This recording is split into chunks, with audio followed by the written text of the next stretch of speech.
Hello বন্ধুরা, আজকে আমরা গেছিলাম হচ্ছে শ্লোকের রাইস সেরেমনিতে। তারই খাওয়া দাওয়ার ভিডিও তোমাদের সাথে শেয়ার করছি। তো দেখো বসে গেছি খেতে, আর এই হলো মেনু কার্ডটা। তো বসতে না বসতে চলে আসলো প্লেট আর জলের বোতল, তারপরে আসলো স্যালাড, আর তারপরে দিয়েছিল কিন্তু ভেজিটেবিল কাটলেট। গরম গরম ভেজিটেবিল কাটলেটটা কাসুন্দি দিয়ে খেতে সেরা লাগছিল। দেখো তারপরে দিয়ে দিল নান রুটি, আর আমি দুটো নান রুটি নিয়েছিলাম। আর তারপরে তার সাথে নান রুটির সাথে ছিল হচ্ছে চানা মশলা। চানা মশলা দিয়ে একটা নান খেয়ে নিলাম, আর একটা নান আমি রেখেছিলাম মাটন দিয়ে খাবো বলে, কারণ মেনু কার্ডে দেখেছিলাম মাটন আছে। তো তারপরে দেখো চলে আসলো ফ্রাইড রাইস, আর তারপরে ছিল আজকের মেন হচ্ছে মাটন কষা। এই দেখো গরম গরম মাটন কষা, পুরো ধোঁয়া উঠছিল, মানে এত গরম ছিল না, মানে হাত দিতেই পারছিলাম না, এত গরম ছিল। তো দেখো আমি এত গরম তো ছিঁড়ার চেষ্টা করছি, কিন্তু ছিঁড়তেই পারছিলাম না, এত গরম ছিল।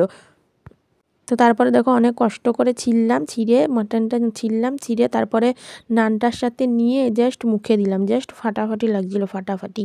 তো তারপরে খেলাম হচ্ছে ফ্রাইড রাইসের সাথে মাটনটা মিশিয়ে একটু খেয়ে নিলাম, এটাও কিন্তু সেরা লাগছিল, সেরা। তারপরে দেখো নেক্সট টাইম আমি আবার মাটন নিয়ে নিলাম, দেখছো পুরো ধোঁয়া উঠছিল।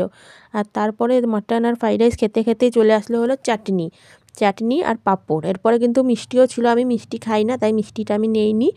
আর এই দেখো আমার এখনও মাটন খাওয়াই হয়নি। তো তারা সবার লাস্টে কিন্তু ছিল পাস। তো ভিডিওটা এতটাই ছিল। তো ভালো লাগলে লাইক কমেন্ট শেয়ার করো, আর ফেসবুক থেকে দেখলে পেজটা ফলো করো, ইউটিউব থেকে দেখে সাবস্ক্রাইব করে দিও। তো দেখা হবে পরের ভিডিওতে। টাটা, বাই বাই, ভালো থেকো।